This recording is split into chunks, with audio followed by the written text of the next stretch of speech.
The following program is a Town of Colonie television production of the William K. Sanford Town Library. It goes all my life's a circle, sunrise and sundown. The moon rolls through the nighttime till the daybreak comes around. And all my life's a circle, I can't tell you why. Seasons spinning round again, the years keep rolling by. Welcome to Story by Story, sharing the human experience. I'm Kate Dudding. My producing partner, Joe Doolittle, is on vacation, but he'll be back next month. We usually talk about at the beginning what wonderful in storytelling has happened recently. And I'll just say that I had Elizabeth Ellis to my house for a storytelling workshop weekend. She is a recipient of the National Storytelling Network's Lifetime Achievement Award. And previously she had received from them their Circle of Excellence Award. That means she is one of the very, very, very best storytellers in this country, and that she's been doing it for a really long time. And she comes to my home once a year to help 6 to 8 people work on their stories. And she's brilliant in that she isn't trying to make little Elizabeth Ellis clones out of us. She uses our own style. She wants to know what our goals are. And she works to make our stories fit those goals, often by asking very interesting questions. So that's what a story coach does. And I worked on a story, The Amazing Journey of Carrie the Cocoa Bean, which is going to be part of a program, Chocolate Delights, that I'll be offering next year.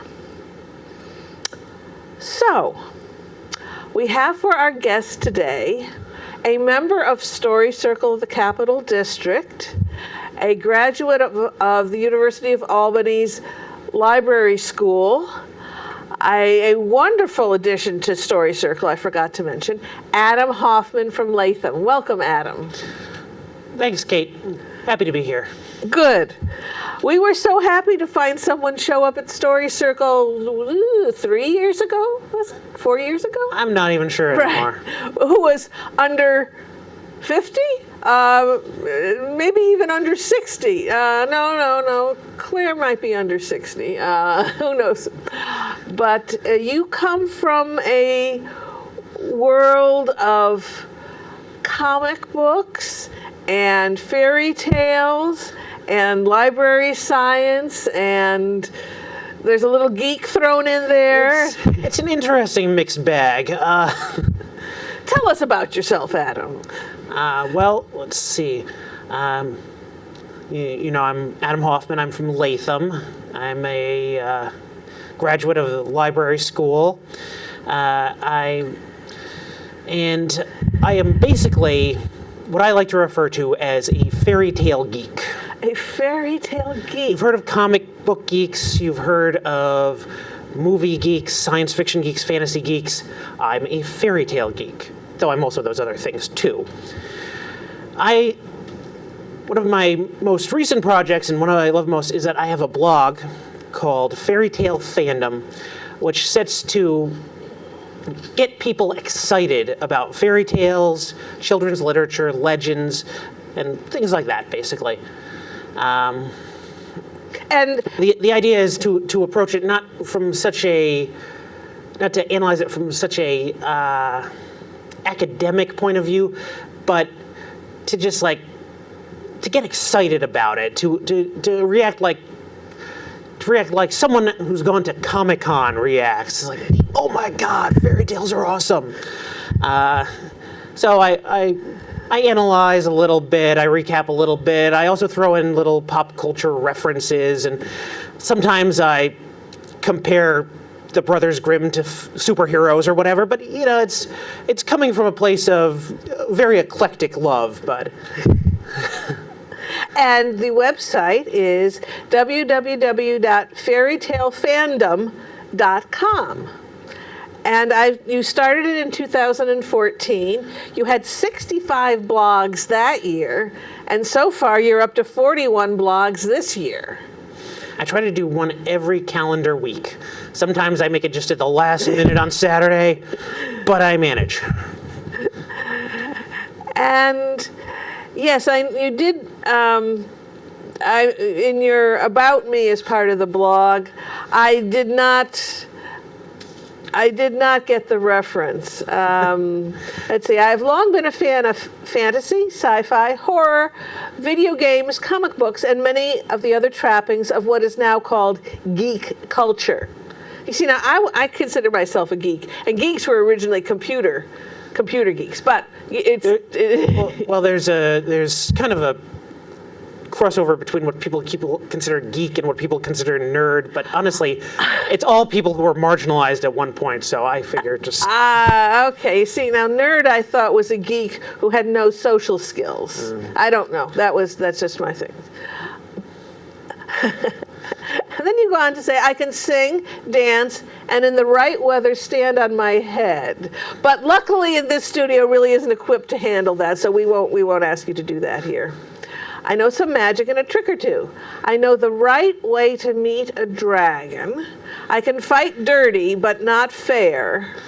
I am not domestic, I am a luxury. And in that way, necessary. Parentheses. Major kudos if you get the reference. That is a reference to a fantastic show, family show that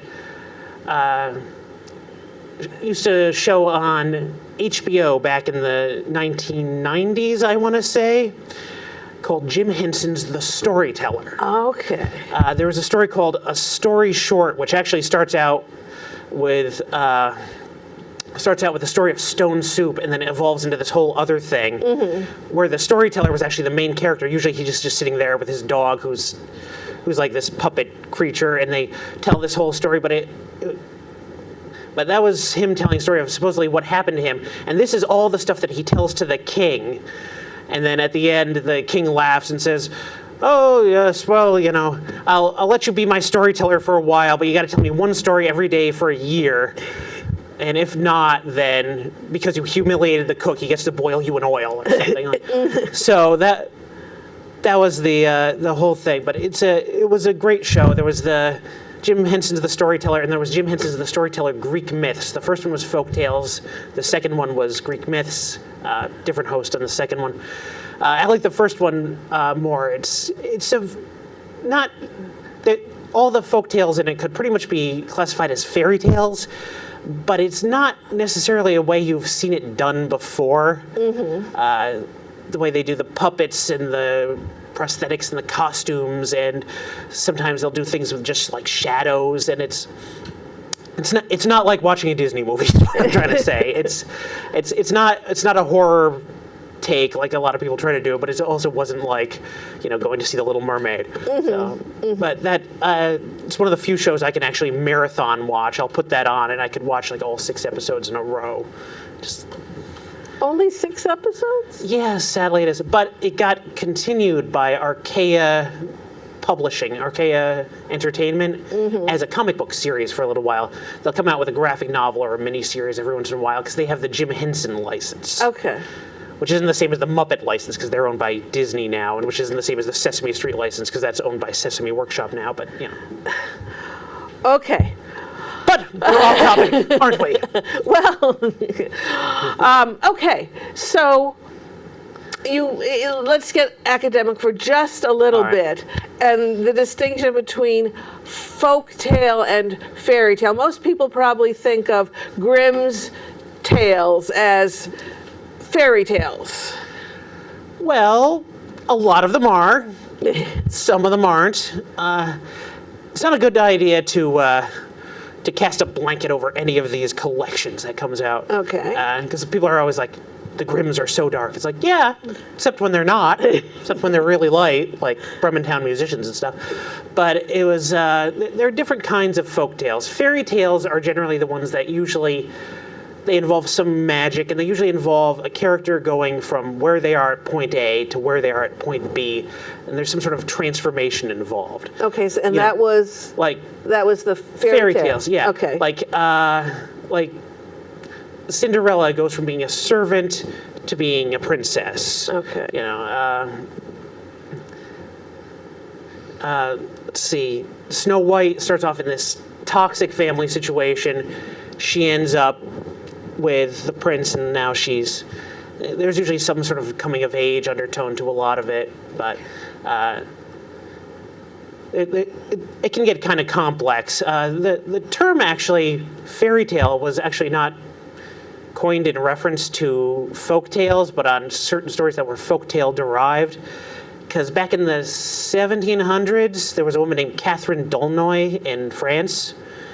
She used to write fairy tales she was one of the salon writers of the French salons, and she wrote a book called Contes de Fées, which is tales of fairy tales. Okay. You know, she was kind of contemporary to people like Charles Perrault. He wrote the famous version of Cinderella everybody knows, and Puss in Boots. And probably Moliere was earlier. Moliere, I think, Was was the more 1600s. of a But he was a playwright. playwright. Yeah. He pops up in a book I read, which connected to the story of. I can keep going off topic, but it's Bitter Greens by Kate Forsyth. It's like Rapunzel combined with historical fiction set in France during that time. Just check it out. I'm sure one of the libraries in the system has it. Okay, so we had fairy tales. The characters get transformed. I wouldn't quite say job title, No. but what they do or where their place in the world changes. Yeah, their life, usually gets improved. There are other little details like nobody reacts to magic as if it's strange or wondrous in fairy tales. It always just sort of seems to happen, stuff like that. There are other kinds of folk tales too. There's pourquoi, which means they explain. Okay, why things happen. so that was fairy tale. Yeah, this is. So what is a folk tale? A folk tale is any of these. It's a that's the. You know, there's that fairy old folk. tales. There's fairy tales. There's pourquoi, which explains stories, and there's stuff like animal tales, like the Hare and the Hedgehog. The Three Little Pigs would be arguably like an animal tale. Well, they're fables then. Yeah. Okay, so folk tales is the whole great big genre, and then we have fairy tales it's and tales of the people that they would just tell each other. Right, and often they also encompass teaching tales. Or cautionary tales. The Little Red Riding Hood is don't go wandering, don't leave the path, and don't listen to the big bad wolf. A lot of the distinctions between different kinds of stories, I actually, I use a lot of them on my blog just because I love them all, but I'll usually put like a title card at the top. Like if I'm doing a folk tale, it says something like Folk Tale Secret Stash. Lately I've been doing a project on legends, and it says The Stuff of Legends at the top. So, but there's just so many great stories out there, such a breadth of them that just, people don't necessarily know about and don't necessarily know what they are. They just know they know the story. So. Okay. Well, we've been talking about stories. Why don't you give us an example and tell us a story? I thought I'd give an example of one of my favorites from Grimm. And like I said, I wanted to advertise the breadth and how different some of these can be from what you're expecting. And this one I like because it's a Grimm's fairy tale, but I feel like it's got a little bit of Robin Hood and a little bit of the Avengers in it, too. Oh. Now, once a long time ago, there was a soldier. He served in war, bravely, but when it was all done, he went to receive his commission from the king, and what did he receive? 3 gold shillings and a pat on the back, basically. So, our soldier, he was furious, but he knew from his experiences in the war that with the right people by his side, he could accomplish anything.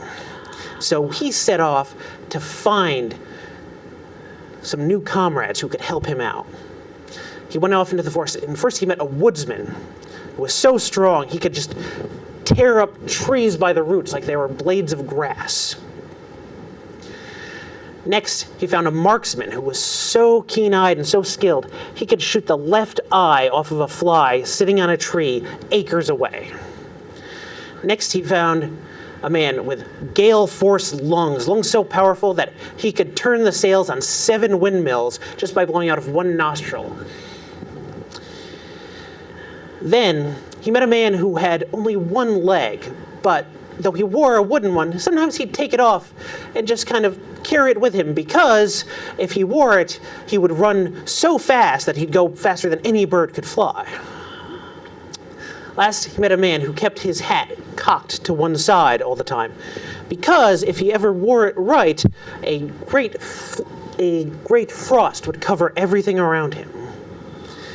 So now we've got our cast of heroes: a soldier, a strongman, marksman, the blower, the runner, and the frostman. And these 6 comrades went off to see the king. Now they got to the castle, and the king was holding a great contest at that time. Whoever could beat his daughter in a foot race would win her hand in marriage. Whoever lost against her would lose their head. Now, the soldier went in and he said, "I accept your challenge, but my friend here will run in my place," indicating the runner. And the king accepted, because no one had actually won yet. So the next day, the race was set. The rules of the race were as follows. Each runner would carry a pitcher, and they'd run to a far-off well. And they'd fill the pitcher with water, and then they'd run back, and whoever came back with their full pitcher was the winner. So they were all on their mark. The runner was strapping on his leg. The signal was given, and off they went. The princess was fast. The runner was faster. He got all the way to the well, filled the pitcher up with water, started blazing back, passing by the princess on his way. But he's going along, he's like, you know what?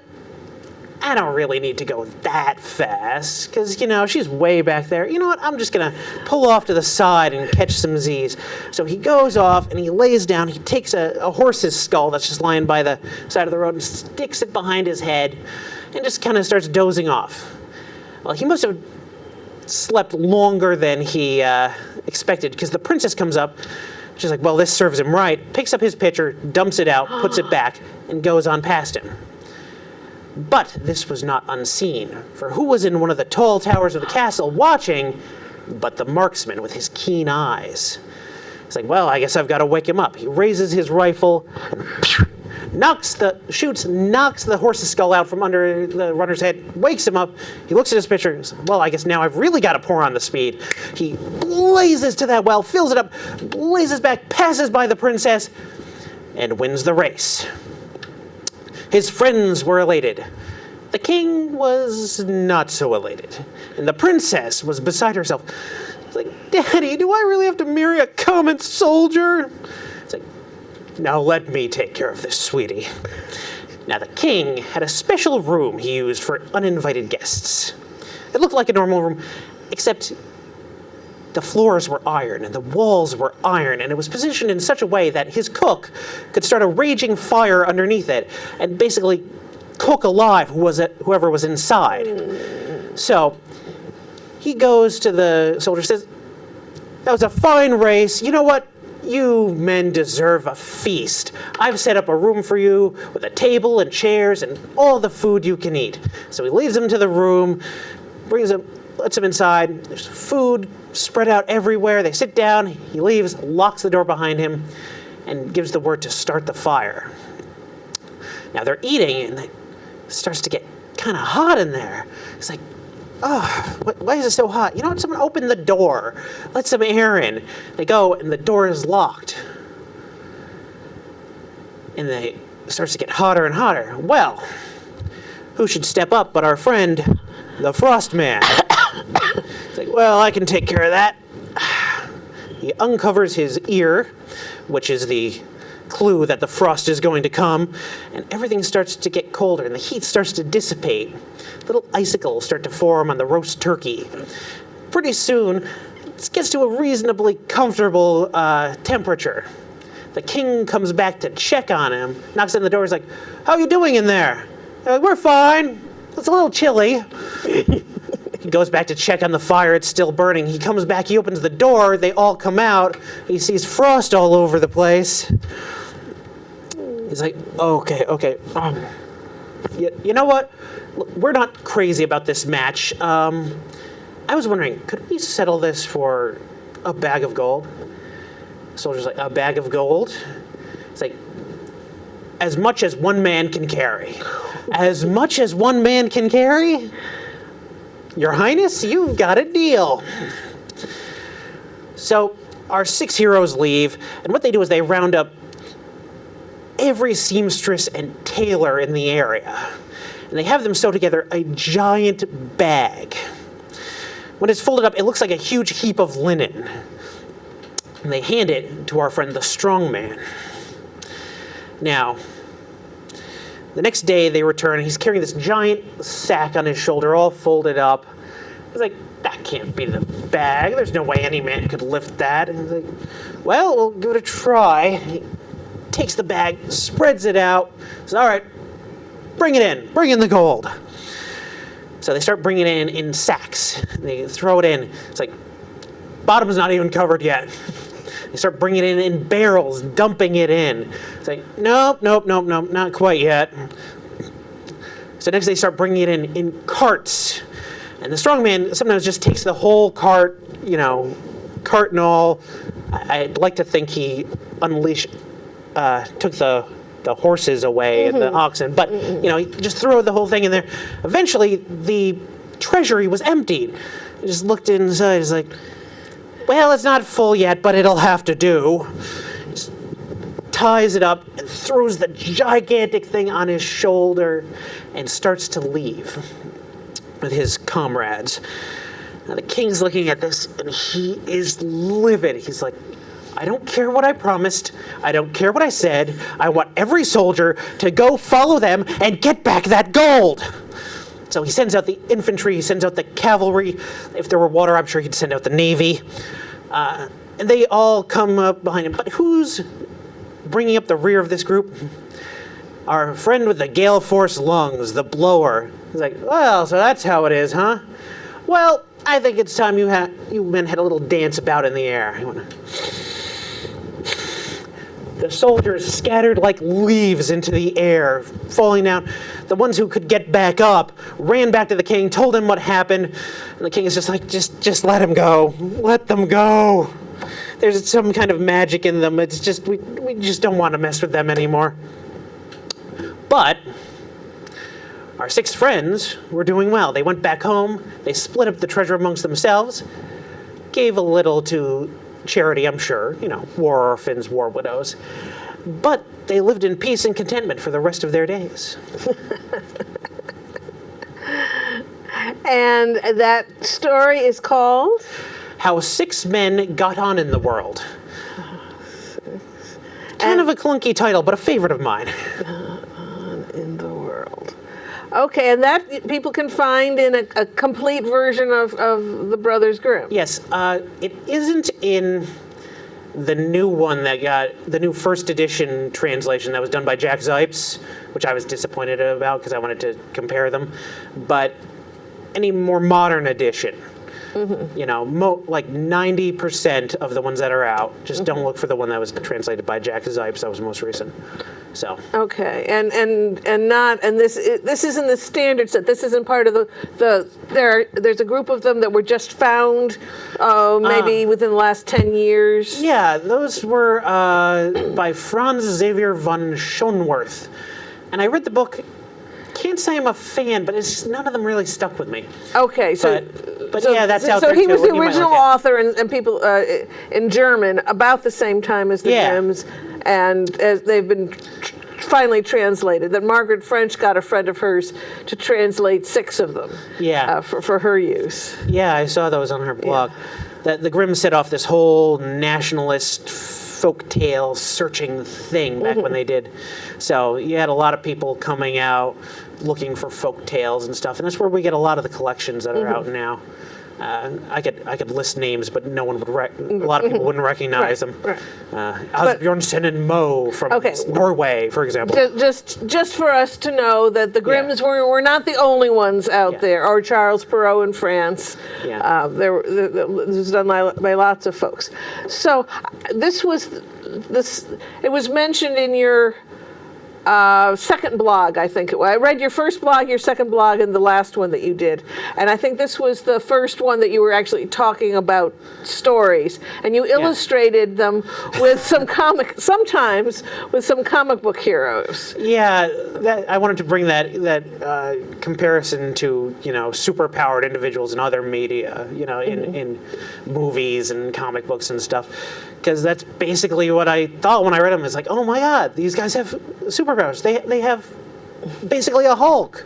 they have a speedster like the Flash. I did my best without. The problem was it's hard to find pictures of those guys that are free use on the internet. But I did what I could there. Sometimes I luck out, but. Now, I remember as a child at my grandparents reading some books that had been my mother's and her sister's. Yeah. And one of them was called The Five Chinese Brothers. And they had, I've forgotten who they had to win a battle against, but one of them could swallow a river, and that was important. And then he let it go. So it was the same genre of story, and I don't know whether it was truly a Chinese story or whether at age 7 I wasn't really interested. I've heard that it is. These stories do travel around a little bit. Maybe it was somewhere else first, but you'll find variations of that stories in different places. There's one that's very much like the one I just told, but involves a flying ship called The Fool of the World and the Flying Ship. So. Oh. Well, the soldier I wouldn't qualify as a fool. I know, there are many details that are different, but the same idea of there's probably someone in power that is abusing their power, going back on the words, and these superheroes help our hero to justice. Yeah.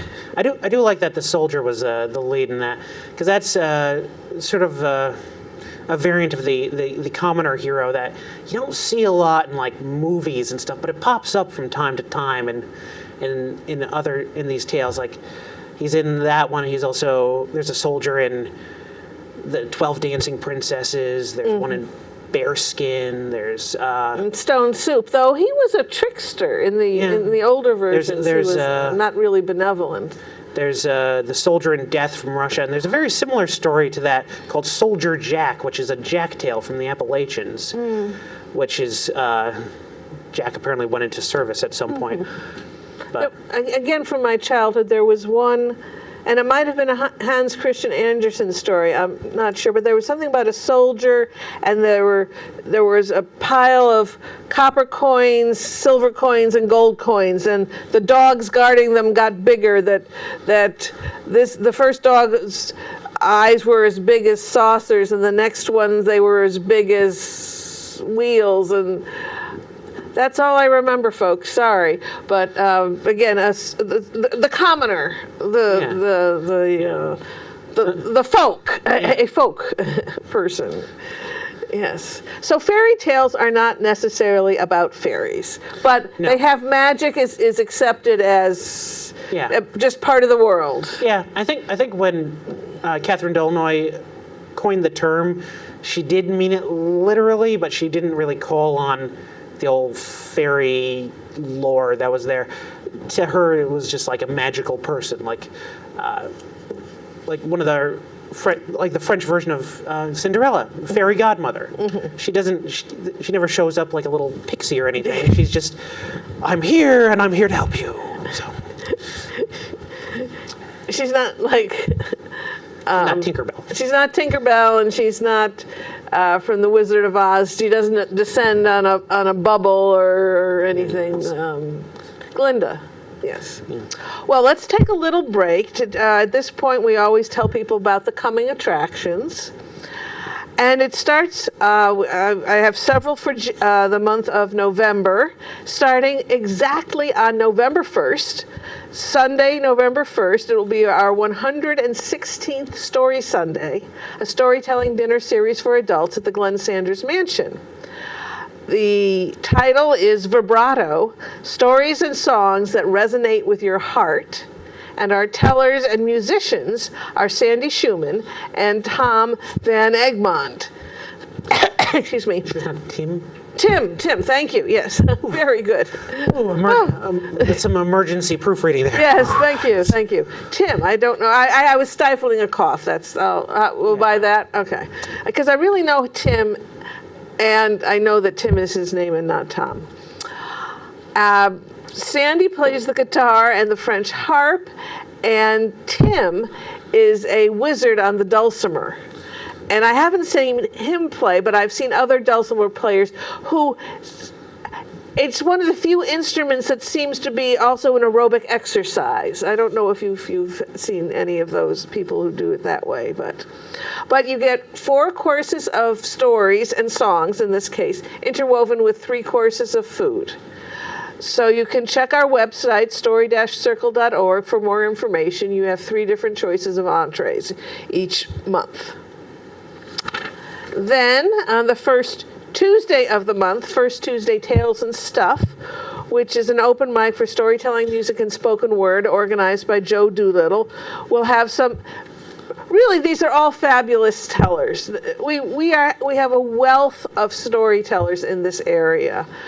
Principally because of our guild, which has been in existence on the order of 30 years. And so when people have been working at something for 20, 30 years, they do get better. So Mary Murphy and Barbara Palumbo will be telling stories, We Too and You. Excuse me. At Arthur's Market and Historic Coffee House in the Stockade section of Schenectady. It's free. A donation is asked for the featured performers. Then up in Salem, in the northeast of Saratoga Springs, this is our second season there. Word plays at the Cabaret of the Fort Salem Theater. Unexpected Kindness on Sunday, November 8th at 2. It's a lovely, intimate space. It used to be the chapel in this church that Jay bought and transformed into the Fort Salem Theater, in where the congregation met. And then this lovely chapel that easily sits 50 with a tiny stage. It's just what you want for storytelling. Then the storytelling open mic up at Saratoga Springs on Wednesday, November 11th, 7 to 9. I'm sorry, I don't know who the featured teller is. It's an open mic. It's an open mic, but there will be 20 minutes featuring one person. Oh, all right. Yeah. No, the rest of the lineup will be a surprise. But the rest of yes, exactly. A potpourri of storytellers. Then another series that Joe Doolittle has started. Joe likes starting series. This is a perfectly splendid one. Shawnee Evenings, the second Friday of the month at the Irish American Heritage Museum in downtown Albany. It's on Broadway, just south of State Street. I think the second block south of State Street. A former storefront that is now a small museum. So there's a lovely exhibition space, and then in the middle there's space for storytelling with the story crafters. Again, storytellers and musicians who are really at the top of their game. They are perfectly wonderful performers and lovely people too. Stories with a view of the heart. On Friday the 13th. It will be a lucky thing for you if you get to see them on that day. Then, Story Circle will be offering its 20th annual celebration, again with the topic Unexpected Kindness. These will be stories that will lift your spirits, that they are heartfelt stories about people experiencing unexpected kindness. And I'll be there. Adam will be there telling part one of his Pinocchio saga. Actually, it's not part one. It's probably somewhere in the middle, but you don't need to hear the rest of it. I'll make it work. Right, But yeah, yes. it's from The Adventures of Pinocchio by Colonie, which is a literary tale, but still love those two. Yes, and what Disney did kind of collapsed and everything. Adam has been entertaining Story Circle members and people who just show up at our meetings for months now, and we're always disappointed if he doesn't have the next tale, that he's decided to do a Japanese story or whatever. But he promises he will get us through the book. Yeah. Right. And I'll be telling, Karen Pillsworth will be our MC once again, and it's our 20th. It's called Celebration because that's a project of the National Storytelling Network. Their website is storynet.org. It was started about 30 years ago to show that storytelling is not just for kids. And we use ours each year to raise funds to underwrite other storytelling events in our area. And if you include, we haven't quite finished using the money that was made in the last 2 years, but I think we will be close to having funded 90 storytelling events by November 15th. In area museums, libraries, and other places. So please come and hear contemporary and traditional stories about being human. And they will lift I guarantee you they will lift your spirits. Please come and bring all your friends. And at intermission, there's wonderful food. Our next Story Circle meeting, where who knows, you might hear another episode of Pinocchio if Adam comes very regularly, but you can't count on any of us to show up for our guild meetings every time. Sometimes I take a break from Pinocchio. And sometimes he takes a break from Pinocchio and tells another wonderful story, full of details, just like the one you heard. Adam's stories are rarely bare bones. There are all these details he has to remember and weave in. They're wonderful to listen to. Anyways, we'll be here at the Colonie Town Library on Tuesday, November 17th, starting at 6:30. You can come and listen. You can bring a story, and the storytellers are in charge of how much feedback they want.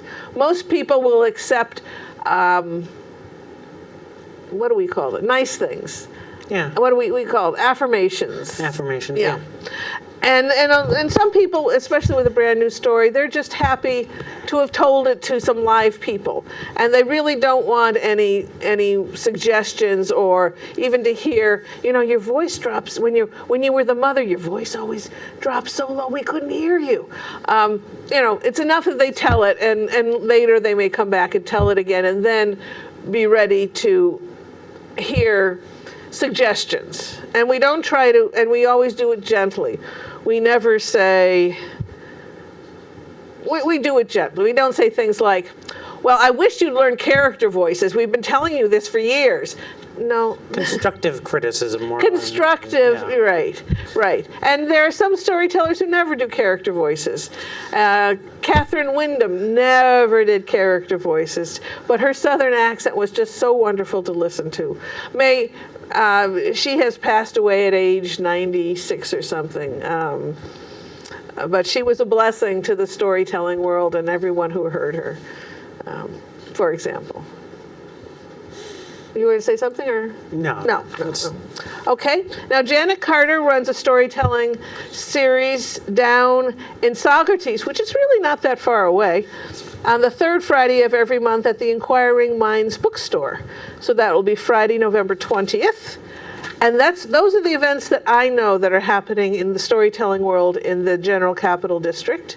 However, you can always get stories on demand at our website. Go to storycircle@proctors.org and click on YouTube.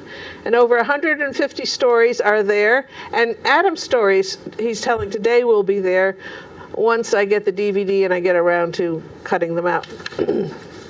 So, that's the coming events. And, okay. So we heard one of your favorite stories from Grimm about how 6 men got on in the world, and, well, 1 soldier and 6 superheroes. If Soldier and 5. But then again, Captain America is a soldier. I didn't know that. Well, of course, I know almost nothing about. Also, technically he's not supposed to have superpowers. He's just supposed to be the best a human being can be. But, you know, yeah. This guy would be more like Captain Bavaria, though, I suppose. Captain Bavaria. You heard it here first, people. Oh, That line came straight from my blog, actually. yes. Yes, which, of course, is once again at www.fairytalefandom.com. So there are no plans for a Fairycom or a... Fairycom? No, not that I know of. Though there was these guys, the Green brothers, Hank and John Green. One's like one's an author of young adult fiction, and one's his brother and does other things, but usually having to do with science. And they're big on like YouTube and doing YouTuber things. And they started a thing called NerdCon, which was out in it was somewhere in the Midwest. I can't even remember off the top of my head, but it was called NerdCon Stories, and it was all people who told stories in some ways, authors and filmmakers and all sorts of things. I was sad to see that it didn't look like there were any oral storytellers there, but maybe they'll change that in the future. So you never know. Never know. But you will be in the National Storytelling Network's Storytelling Magazine. Yes, a little list I've compiled to show how people are still drawing on fairy tales. Just all these things in pop culture that are still out there. The things like, you know, your Maleficent and Ever After and Once Upon a Time, and even some games are in there. Like there's Winter Tales, which is a storytelling board game drawn from fairy tales. Just all the things I could think of from the last 5 years or so. But the whole issue, which is guest edited by Mary Grace Kettner, who's very active with the National Storytelling Network, is basically their fairy tale issue. And she got all sorts of guest writers to write stuff, and she wanted me to do a sidebar, and I did one. So. And she had just found you on the internet. That I know Mary Grace Kettner from many national storytelling conferences that we've been at together, and we're also on the same listserv for 500 English-speaking storytellers. But she just found your blog. Well, I found hers first. Okay. Because Marnie Gillard, I think, linked to one of their posts in a email or something, and that led me there. And I kept checking back and weighing in. The interesting thing is. It was called the Fairy Tale Lobby. It's a blog. It's entirely written basically in character. Because all the subjects they're covering are like, she uses these characters from like Russian folklore, like Vasilisa the Wise, and her 2 friends, Simplia and Sagacia, who are supposed to be simpletons, and it's blogging within a story, and just Google it, Fairy Tale Lobby. It's quite an impressive thing. But I weighed in on them, and I recommended my blog to them at one point, and she got back to that, and she joined sort of the circle of fairy tale bloggers, because there's actually a few of us out there that are there. And so she contacted me while I was on vacation and asked me to do it. And I had some free time because I was recovering from surgery and wasn't doing much while I was on vacation. So I just started looking up dates and looking up projects and products and just started listing them and organizing them. And that's what I came up with. So yes, the National Storytelling Network publishes a magazine called Storytelling. Yes, once every 2 months, and each issue has a guest editor. I've been a guest editor in the past on something to do with, I think, organizing storytelling events. I believe that was my topic, though I'm not quite sure. And so you will be coming out the next few months. And it's a benefit of the membership in the National Storytelling Network, and I think it is sold at, I think I've seen it in the past at Borders. So before we have like 16 minutes left, so do you have another story for us, I believe. I thought, since we're doing fairy tales that are a little different, why don't we tell a story where the princess rescues the prince? This one is actually from the Orkney Islands off of Scotland, though it found its way into a book called English Fairy Tales by Joseph Jacobs, who's another of the great fairy tale collectors out there. If you know what Jack and the Beanstalk is, Three Little Pigs, Three Bears, Tom Thumb, Jack the Giant Killer, you know the Joseph Jacobs' English fairy tales. He kind of diversified it to be English-speaking people's fairy tales. But this is the story called Kate Crackernuts. Now once there was a queen who had no king. And in the kingdom next door to her, there was a king who had no queen. And they saw that it would be better for them to be together than apart. So they came together and they got married. Now, the queen had a daughter by the name of Kate, and the king had a daughter named Anne, and these two were great friends from the beginning. They loved each other like true sisters. But not all was quite well, for the queen had been watching as they had grown up, and she realized that Anne was getting more and more lovely every day. Whereas Kate was, she was growing up, but she wasn't beautiful like Anne. It's like, why should my stepdaughter be the more beautiful one? Why shouldn't it be my daughter? So what she did is she went out and she found a henwife who knew magic. And the henwife told her to send Anne to her fasting one morning. So one morning, she tells Anne to go down to the henwife's and get some eggs. It's early, she hasn't had breakfast yet, she's leaving, but she spots a little crust of bread and she grabs it and she just sort of like chomps on it as she's going out. She makes it all the way down to the henwife's. The henwife says, lift the lid off this pot. She lifts it up, nothing happens. She sends her back, telling her to tell her mother to keep the larder door better shut. The next day, she says, you know what? Why don't you go down and get some eggs again from the henwife?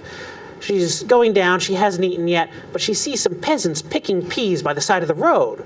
So she takes a handful of peas, and she's just sort of eating those as she walks along. She gets to the henwife's house, she says to lift the lid off the pot. She lifts it up, nothing happens. She sends her back saying, tell your mother that the cauldron won't burn while the fire's away. The next day, the queen insists on going with her. They go, they haven't had anything to eat, they don't stop, they don't do anything.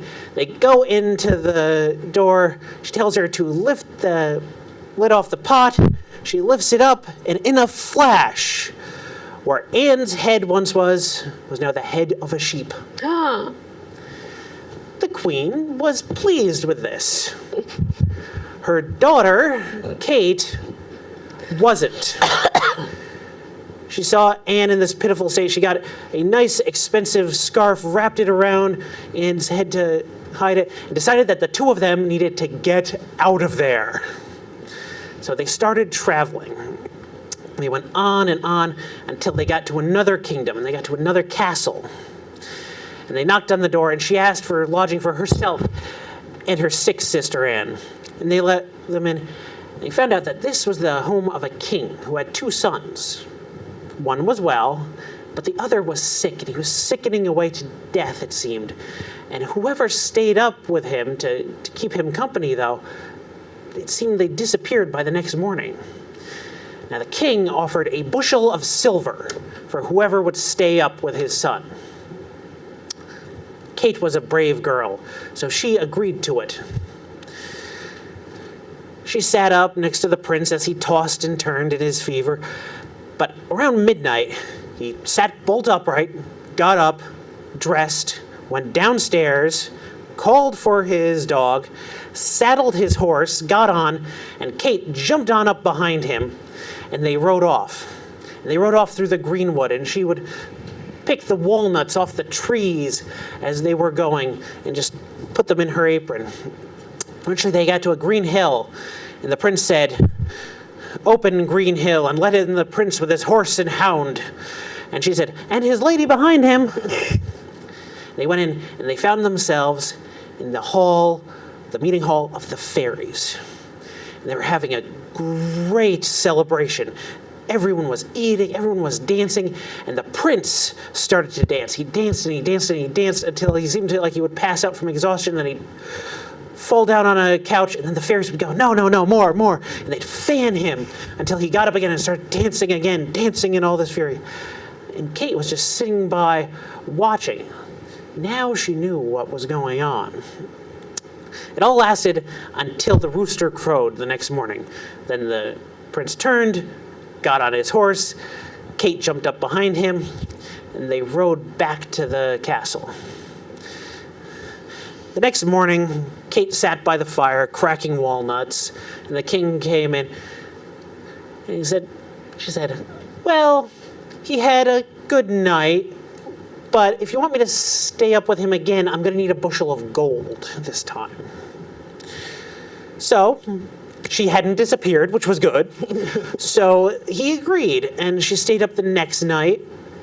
And again, the same thing happened. He got up, he went downstairs, he called for his horse and his hound, and he saddled up, and she jumped on, and they rode to the green hill and rode inside for another big fairy party where he'd start dancing. But now she started keeping her ears open. She started listening to the fairy gossip. Now, one of the fairies said, "You see that little fairy boy over there?" And she looked and she saw there was a little baby fairy playing with a wooden wand. She said, if Kate got that wand from that little baby fairy and tapped Anne 3 times with it, she'd be back to her bonny self. She's like, "Oh." So she pulled out the walnuts in her apron. She started rolling them in front of him to distract the fairy baby. He's like, "Oh," he drops the wand, goes over, chases after the walnuts. She snatches it up. Then the next morning, when morning arrives, actually, the prince gets on the horse, she gets on behind him, they ride back. The thing is, she immediately goes to Anne, taps her 3 times with the wand. No more sheep head. She's got her beautiful face back again. And then she goes and she sits down by the fire again, cracking what nuts she has left. And the king sees her and says, "Well, I could stay up another night, but I want to marry the prince." And he's like, "Well, I believe she is of royal blood, so sure. You can marry my son, provided he survives." So she goes up, she sits with the prince again, and again he gets up, he goes down the stairs, gets on his horse with his dog, she jumps on behind him, they ride to the hill, and again, "Let me in with my horse and hound," and his lady behind him. And she goes in, and again she keeps her ears open, because there's magic afoot. She sees that little baby, and this time he's got a little bird, he's got a little birdie, and then listen, he says, "You see that little birdie over there? If the prince had 3 bites of that birdie roasted, he'd be well again in no time." Really? She's like, "Ah." She takes out her walnuts again, rolls them in front of the fairy baby until he forgets about the little bird. She snatches it, which is not easy, tucks it into her apron as best she can, and then the next day, when morning arrives, She jumps on the horse behind the prince, and they ride back. He goes back, collapses into bed, still sick as a dog. She kills the bird, plucks it, roasts it. And the prince starts to smell it. He's like, if I just had one bite of that little bird. She gives him a bite. He seems better already. If I had another bite, what'd I do? She gives him another bite. Says, I'd love one more bite. She gives him the last one. Once again, he's hale and hearty. And the next time the king saw them, they were both sitting by the fire, cracking walnuts. Meanwhile, Anne and the other prince had actually hit it off rather well. So in time, the sick sister married the well brother, and the sick brother married the well sister, and they lived out all their days happily. Thank you, Adam.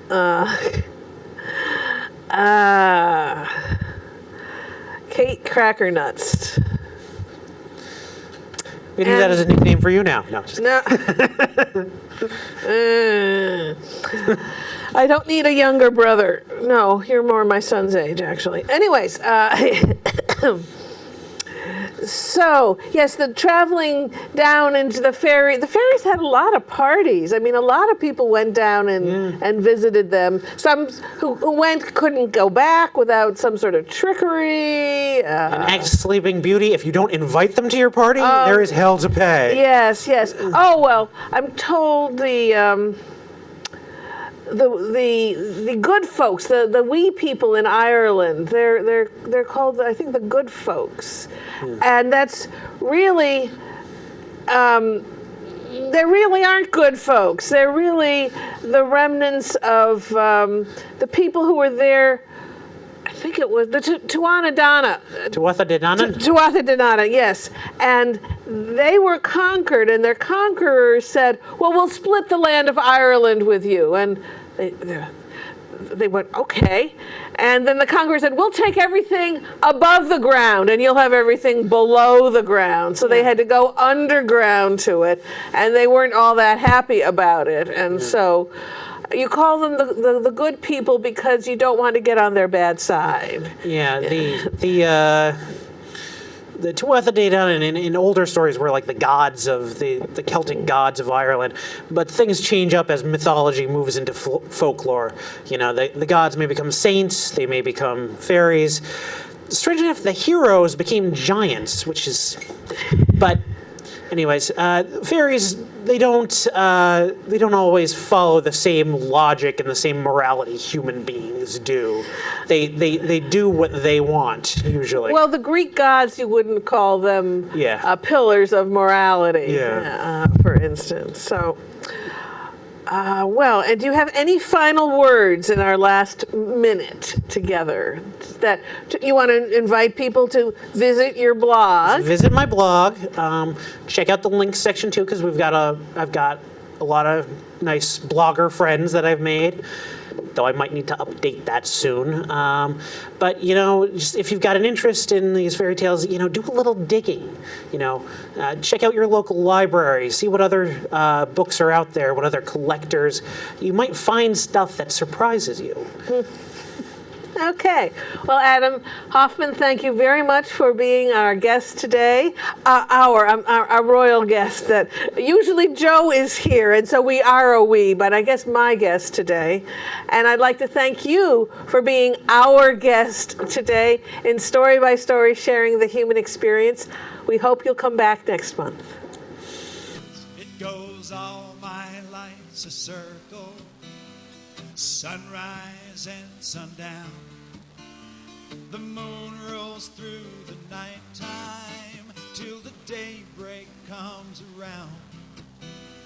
And all my life's a circle, but I can't tell you why. Seasons spinning